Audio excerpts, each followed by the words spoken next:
Hi friend केमती अच्छे आपण मैंने मुझे बहुत भल अच्छे आशा करी कि आपण मैंने निहाती भले थे। तो चलतु डेरी नक गोटे सुंदर रेसिपी देखा। बहुत दिन रेसिपी देवी बोली दे पार नी तो भाविली बहुत दिन लाणी रेसिपीटी तो देदेवी चिंगुड़ी आ मटन बहुत जल्दी रे मुझे कली से दिन इच्छा भी नाला बहुत सहजरे भी हो पड़ा। तो भाविली आपण मान सहित शेयर करने भी तो आपण मैंने भी केवे भी डरबे नहीं। तो गेस्ट आसले कि निजे घरे किसी प्लानिंग नथिबो हठात इच्छा कर मटन खायापे आनिले झिंझट ना तो बहुत जल्दी हो पार माछ मटन जहाँ भी होना कहीं टिके दिमाग लगेबार अच्छे प्रिपेयर हबार अच्छी माने घरे बनी थी अच्छी यही आइडियाटा मुझे देवी। तो चलतु डेरी नक देखा केमती कौन मुझे। तो फ्रेंड्स देखो चिंगुड़ी की मुझे अलरेडी भजा भजी कर तो ये देखो कि दही आमर क्षीर सर तो किसी कंचा लंका दे मुझे भल भाव में गोटे ग्राइंड करदेली तो मटन सहित आपको देदेली। तो तापर मुझे कौन कली प्रेशर कुकर को नेली टिके जीरा देली तो तेलटा बहुत भल से गरम हो जाइए तो ता सहित मुझे जीरा पकईली। मुझे सब बेले कही मो मसला प्रिपेयर कर रखी थाए तो जमीती आम माछ मांस हो सादा हो माने अदा पियाज रसुण जो पेस्ट आम बन था से मसला। तो फ्रेंड्स ये देखिपे माने काश्मीरी रेड चिली पाउडर इलायची पाउडर आ मोर होममेड गरम मसला आ सहित टिके मुझे मीट मसला ठीक है बहुत कम क्वांटिटी देती सहित ये देखो मुझे पानी देदेली मसला को पूरा बढ़िया मिक्स कर नेली। तो देखिपे ये केते सुंदर भाव में आमर तेल माने ऑयल पूरा छाड़ी आसी मसलू। तो आपण मैंने जब फर्स्ट टाइम देखुवे मो वीडियो निहाती लाइक करेंगे गोटे मेसेज देवे कौट देखुं निहाती कहे। तो चैनल नी सब्सक्राइब करने पाखे बेल आइकन को प्रेस करदे ऑल नोटिफिकेशन जोटा कि आपण मान पाखे मोर प्रथमे सर्वप्रथमे मोर वीडियो जाई पहुँची। तो आपण मैंने देखिए केते कलरफुल भाव में हो जाइए तो बिल्कुल भी डरबार नहीं। आ मटन को मुझे भलसे धोई मैरिनेट कर देछि आपण देखिए। तो ये देखो मु आलू कंचारे पकई देछि आपण मैंने भाजिकी पकई मुझे कहली ना झटपट बनइबार अच्छी तो किसी भी प्लानिंग नथिला तो मटन से मुझे आइडिया करके बनई बहुत टेस्टी थिला। तो भाविली आपण मान सहित भी शेयर करनेबी। तो देखो ये मु बढ़िया आमर मटनटा मैरिनेट हो जाइए तो ताकू मुझे टिके पतला होता आपड़ टे बहलिया कर माने मोटालिया करके गोलेबे तो टिके मोर मटनटा हड़बड़ी में मोटे माने दही आ ये पानी टे पकईदेली ग्राइंड कला बेले तो से दरदरा ग्राइंड भल से करेंगे सुखा टाइप गोलेबे अधिका। तो तापर मुझे से मटनटा को मैरिनेट मटन को।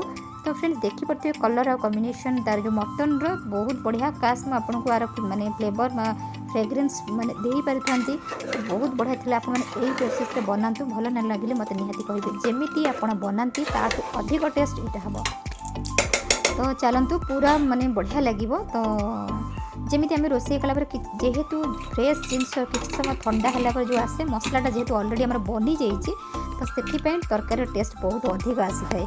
तो यही हूँ कथा। तो देखो ये मुझे लुण पकई नहीं ये बरिस्ता मोर पियाज को मुझे भाजिकी माने बरिस्ता बनईकि मुझे रखी थाए मुझे कहली मोर सब बल कि मोर प्रिपेयर रोषे तो मुझे मुझे सहित शेयर करुँची आपण मैंने एमती करूँ कहीं कर्ममय जीवन में पिला छुआ थे बहुत जंजाल भितर यही सब रोषे करने को पड़े आमती सांगसाथी आम थे तो फ्रेश फ्रेश बनईकि खाऊँ जेहेतु झटपट हम तो से सब टाइम पाई मुझे सब प्रिपेयर कर रखी थाए जोटा सहज होची मु आपण मान सहित शेयर करुँची आशा करुँची निहाती भल लगुथिबो। तो देखो ये से बरिस्ता को पकईदेली माने पियाज छणा गुराक जोटा माने क्रिस्पी होगी मुझे फ्रिजर रे माने पूरा रखी दूसरी बढ़िया है हाथ में धरले पूरा भी भांगी जीव। आपण आपको जब ग्राइंड करेंगे सांगे सांगे टमाटर दे को भी तरकारी पकई पारे आलू तरकारी जहाँ भी है। तो ये देखो फ्लेम को आम हाई करनबा टिके कषा कषि कर पानी दे बरिस्ता माने पियाज ड्राई रोस्ट पियाज पकई देकी आम ये बसईदे आमर कुकर सीटी लगेदे एपटे मुझे कौन कली कही ना आज मुझे देखेबी दुटा झटपट नॉनभेज। तो देखो ये मुझे आलू को काटी नहीं डायरेक्ट आपको मुझे भाजी नहीं तेल आ फुटण देकरी हल्दी टिके पकईकि पूरा भल कलर आसापी मुझे प्रिपेयर करदेली आमर आलू को भाजी नेली कहीं आपको आम चिंगुड़ी सहित बनइबा। तो फ्रेंड्स सत कहे केमती लगुच मोर वीडियो आते माने जल्दी रे एते कम समय रे मो वीडियो दूसरी आपण मैंने फुल वाच करेंगे निहाती आपण मैंने सपोर्ट करेंगे मोर आशा निहाती भल लगुव मत तो बहुत हेल्प होची वीडियो देखा द्वारा निहाती समस्त हेल्प हम। तो चलतु एमती एंजॉय करूँ।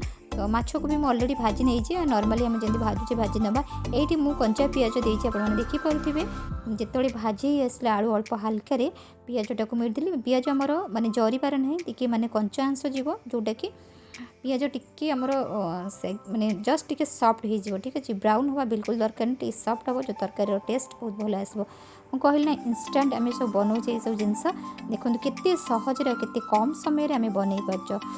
तो चलतु एमती मुझे सबको बनई पारे तो मत सहज हुए से मो रोषे को बहुत पसंद करती जो मैंने खाती आर राज हूँ मुझे प्रोसेस रे बनाए। तो सब मुझे मसला को 4 ରୁ 5 दिन रखिए। आपण मैंने भावुवे 4-5 दिन तो मसला कहीं बनईबानी ना आप भाविले जदि रसुण छड़े पियाज छड़े ग्राइंड करेंगे से मसला भलसे कषि नथो से तरकारी आम स्मेल हुए अजब प्रकार लगे जो आम समस्त कहते बहुत सुंदर था तरकारी आम बनईबानी ये जो जिनसटा कि होटेल आम खाए कहीं स्वाद थाए बोलिक आम जाऊँ से भी सेमती बनईक रखते से तो बहुत दिन लेखा बनाती आमको 4 ରୁ 5 जदि अति जोरे है गोटे सप्ताह सी इनफ आप सप्ताह रखिए मोर रिक्वेस्ट मु तो रखेनि बिल्कुल 4 ରୁ 5 दिन जदि 4 दिन भितर सरी आसला मुझे केमती कौन कर बनईकि 6 नंबर दिन मुझे आउ थे रसुण पियाज अदा सब रेडी करदिए। तो ये फ्रेंड देखूँ मोर चली पूरा कषा कषि बढ़िया माने बनूची ये जो गैसटा देखुं इग्नोर करेंगे आमर गैस रो ग्लासटा मोर फाटी जाइए तो मुझे खाली आइंस जेहेतु बनूचे एपटे तो मुझे यही गैस फ्लेम उपर रखिकी बनाऊँगी आप साइड रू देखिपे। तो देखो केते सुंदर भाव में आमर भाजी हो जाइए चिंगुड़ी कि आलू आम पियाजटा बहुत बढ़िया भाजी हो जाइए। तो बर्तमान ये आम कौन करवा आम पाखे रेडी मसला को आम आ सहित दे कषा कषि भलसे करदे। तो देखो ये बहुत बढ़िया भाव में मुझे कषि देती। तो तापर जो कंचा माने आमर सोरिष बेसर पेस्ट मुझे बाटिकी रखी था सोरिष मसला को मुझे रेडी करके रखेनि जस्ट मसला को बाटिकी फ्रिज में रखी था। देखो आपको जी दरकार अच्छे से देवी मत ये दरकार अच्छी फ्लेवर कि माने स्वाद टे भल आसापी कि चिंगुड़ी मुझे ये देखिपे मु लंका भी 2-3टा पकई तो जहाँ को राग दरकार से साइड्रे चकटिकी खाई नब। तो कहीं पिला अच्छा घरे छोट पिला तो बेसी राग खाइबेनी तो मीडियम राग आम घर समस्ते खाते तो से हाल्का राग होइए आम खाइबू कि जी भी खाइबे गेस्ट हूँ जी भी घर को आसवे कि क्या टे देवाई चाहूँगी तो आप कंचा लंका पकई दे पारे। तो मुझे पकई ये देखिपे 2 प्रकार मुझे ना चिंगुड़ी आसी तो आपको एक्चुअली घांट पे मुझे मुझे तरकारी पकईदी करें ये समय अभाव जोगे आइंस मुझे रखी बोलिकी करली। तो देखो ये देखिपे बड़ चिंगुड़ी छोट चिंगुड़ी भल भाव में भाजी नहीं। तो मोर आशा निहाती आपण मानू भल लगुथिबो। तो फ्रेंड्स सतरे भल लगुथिले लाइक शेयर कमेंट करने जमा भी भूलिबेनी। तो यही वीडियो 2टा रेसिपी बोली टिके लंबा अच्छी ना मोर बहुत कम समय में वीडियो देउची। तो देखो आमर तरकारी गोले गले देले आमर ये घोड़े देवा तो बहुत बढ़िया आमर तरकारी भी कलर आसूँ आप देखिपे।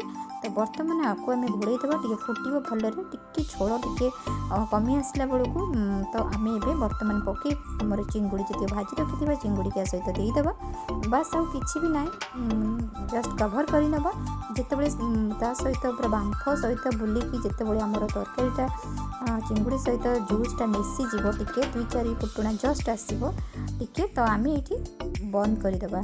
तो ये भितर होगला केते सहजरे आमर होगला तरकारीटी। तो आशा करी निहाती भल लगुथिबो। तो फिर सत्य कह भल लगुच ना ना।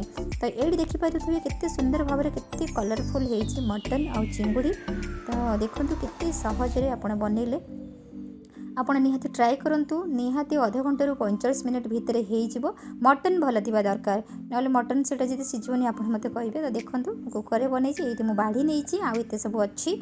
तो भाभी पारुथिबे आपण माने केमती मु बनैली। तो रहुची आपण माने दिन मंगलमय हेउ। Thank you friend.